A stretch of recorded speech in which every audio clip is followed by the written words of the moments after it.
If you're stocking your pantry but still running out of food, or even worse, finding expired things you've never used, then you might be making one of these big stockpiling mistakes. Don't worry, I've made them too. Today we're going to go through all of them, and I'm going to share the 10 most common stockpiling mistakes as well as how to fix them to save you time and money so you can stock your pantry with things you're actually using. Let's start right away with buying without a plan. One of the most common mistakes is that people will see things on sale and they're going to start buying them and stocking up on them regardless of whether your family will use them or not.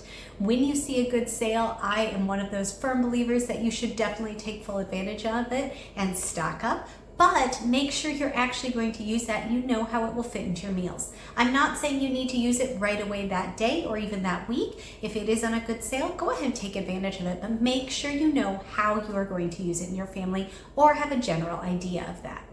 The fix for this one is simple. Plan your meals around what's already in your stockpile and only buy the things that you actually know you are going to use.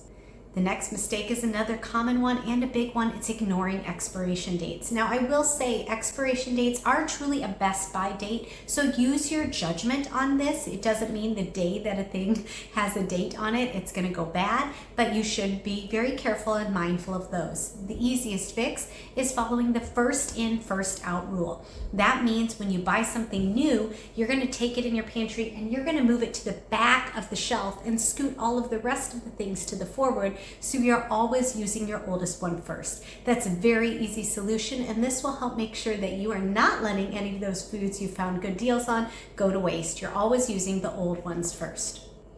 Next mistake would be to overbuy the wrong items. Anyone ever bought 50 cans of green beans because they're on a great sale? Great, that's okay to do if your family's going to use them.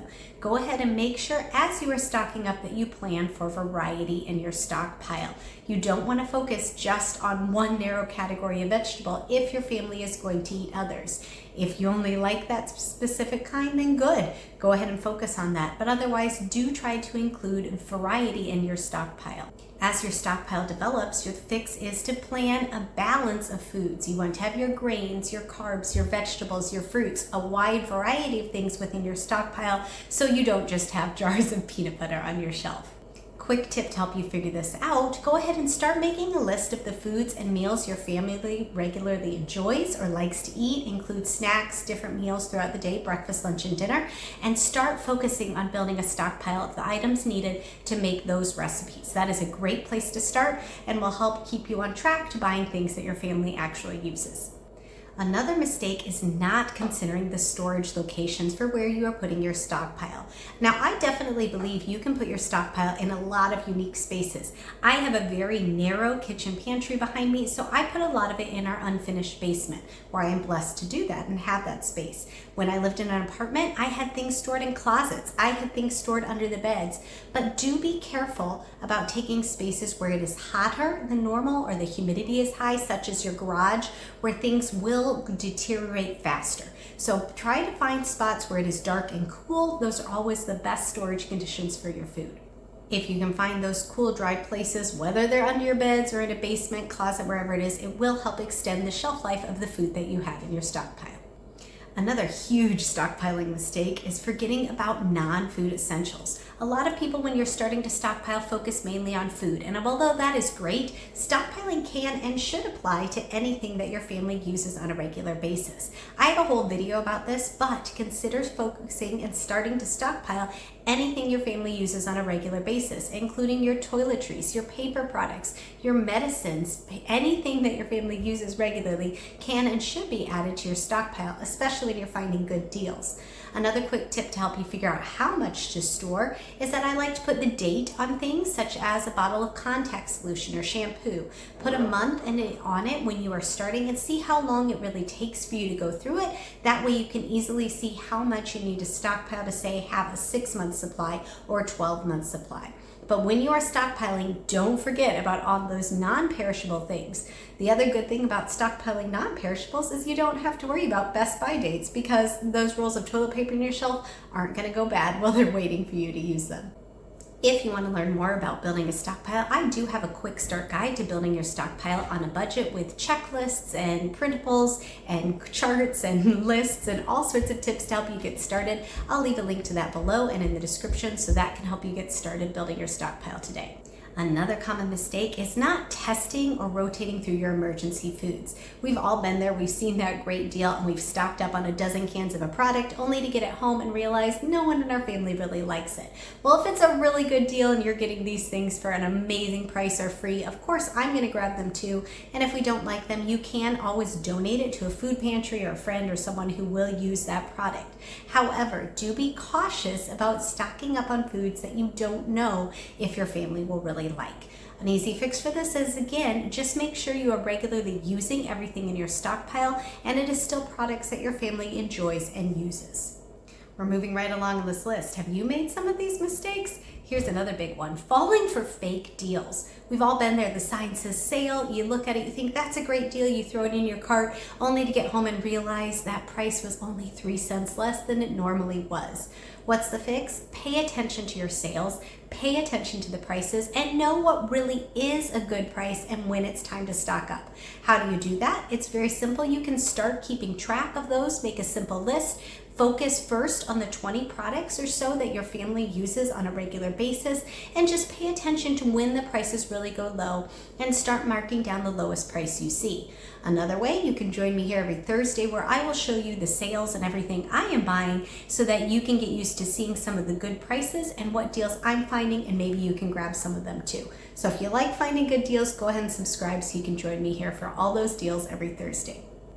Another big mistake that people make is not having a system for inventory. Now, this is a tricky one because if you lose track of what you have, a lot of things fall through the crack and they're not getting used on a regular basis. Some people fix this by keeping a list, a stockpile of their stockpile. They go through, they inventory things, they'll cross things off as they are going. If that's you, great. If you want to develop a spreadsheet, go for it. What I like to do is simply every month or so, every couple months in my freezer, I will go through everything and total it up and tally it up then.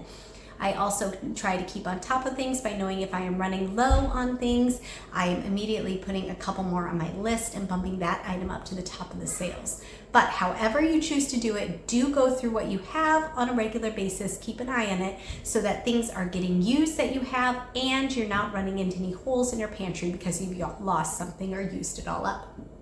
Another pantry mistake people regularly make is to focus only on storing long canned good things, but forget about fresh options or utilizing your freezer.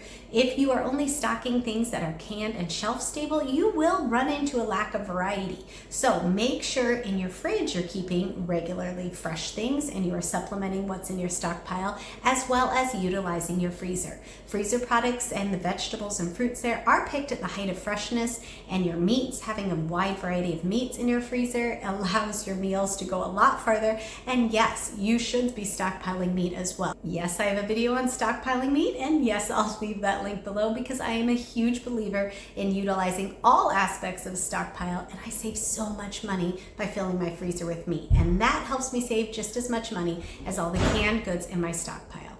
Another common but big mistake would be to forget about water storage. Now, I know this is easy to overlook, but the emergency recommendations are to store 1 gallon of water per person per day, with a minimum of 3 days is your minimum, working up to 7 or possibly 14 days. Now, there are a wide variety of ways to store water. Yes, you could do it in the 5-gallon big jugs. You can actually buy a pack of water bottles, which is what I love to do, because a 40 pack actually works out to, get this, 5 gallons, and then you can stack them. Also, water bottles I found are pretty easy to rotate through. So I have some 5-gallon, I have some in water bottles, and then yes, I do reuse apple juice. I wash and sanitize those and store those under my sinks because we're on a well, so I have that water stored for flushing purposes or washing hands, those type of things.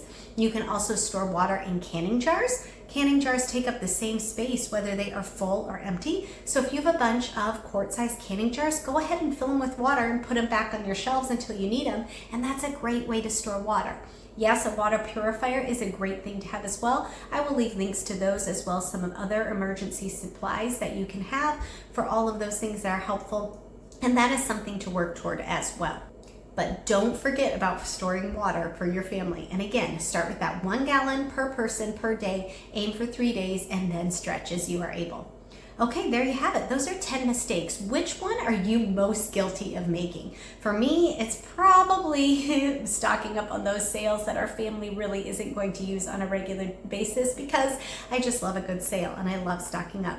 But I am a firm believer that having a stockpile will save you so much money and time. Just make sure you're not making some of those mistakes. If you want a full tour of my pantry, I will leave that video here so you can check it out next. And let me know what you'd love to have in your stockpile, or again, those mistakes that you're working hard to avoid too. Thanks so much for joining me, and I'll see you in the next video.